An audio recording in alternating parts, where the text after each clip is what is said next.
Cette nouvelle formule de voile a fait l'objet de visualisation au tunnel TH1.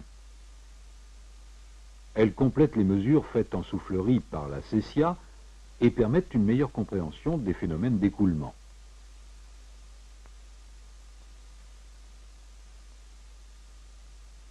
Le profil de voile retenu est circulaire et complété par un bord d'attaque elliptique et un petit volet braqué à 45 degrés.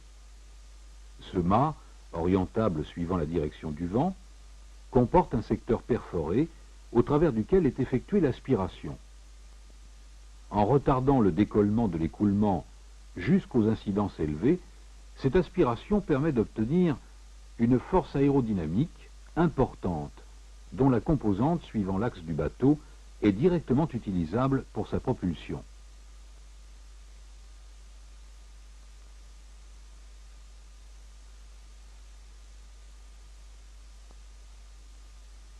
Essai à 15 degrés d'incidence d'abord, sans aspiration. On note le décollement des filets colorés, puis leur recollement sous l'effet de l'aspiration.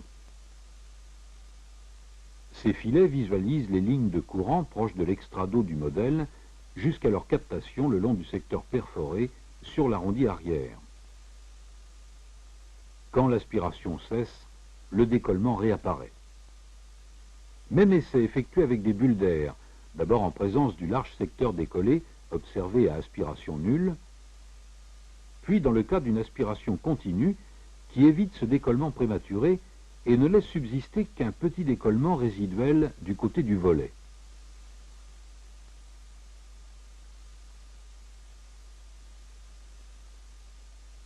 À incidence et nombre de Reynolds donnés, les visualisations précisent l'allure des lignes de courant en l'absence d'aspiration, et notamment la position du point d'arrêt amont, celle du point de décollement sur l'extrado, la transition et l'étendue de la zone de recirculation, dont la frontière est le siège d'une émission de tourbillons emportés par le vent. Elles révèlent ensuite les effets de l'aspiration. Le resserrement des lignes de courant sur l'extrado, le déplacement des points d'arrêt et de décollement, et la résorption notable de la zone de recirculation. Voici un essai montrant l'évolution des phénomènes sous l'effet de l'inclinaison du modèle.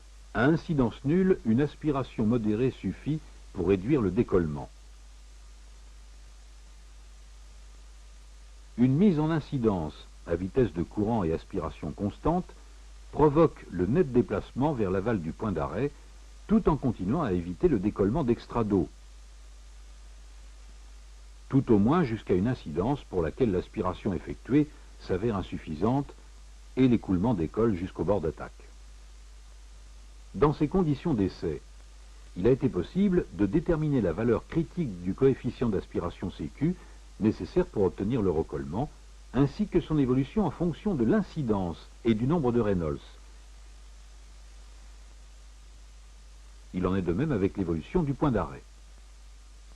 Son déplacement sous l'effet de l'aspiration traduit l'accroissement de la circulation autour du profil, c'est-à-dire celle de la force aérodynamique susceptible d'être utilisée pour la propulsion du bateau.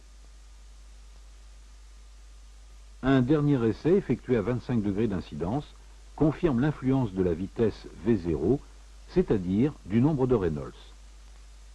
À faible Reynolds, la couche limite qui décolle est laminaire et nécessite, pour recoller, un coefficient d'aspiration sensiblement plus élevé que dans le cas de la couche limite plus turbulente observée à Reynolds élevé.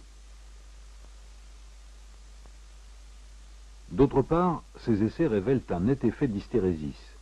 Ainsi, le recollement obtenu, comme ici, par valeur décroissante de l'aspiration, ne peut plus être enregistré quand, dans les mêmes conditions, on procède par valeur croissante. Il exige en effet une aspiration plus importante. Il en est de même dans le cas d'une variation d'incidence.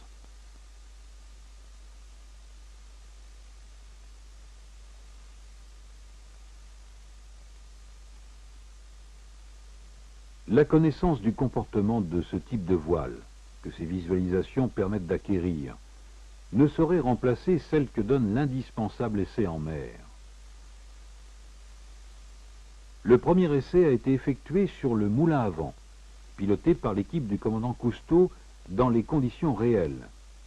Conditions toujours fluctuantes, souvent difficiles et même périlleuses, lors d'une traversée de l'Atlantique en novembre 1983.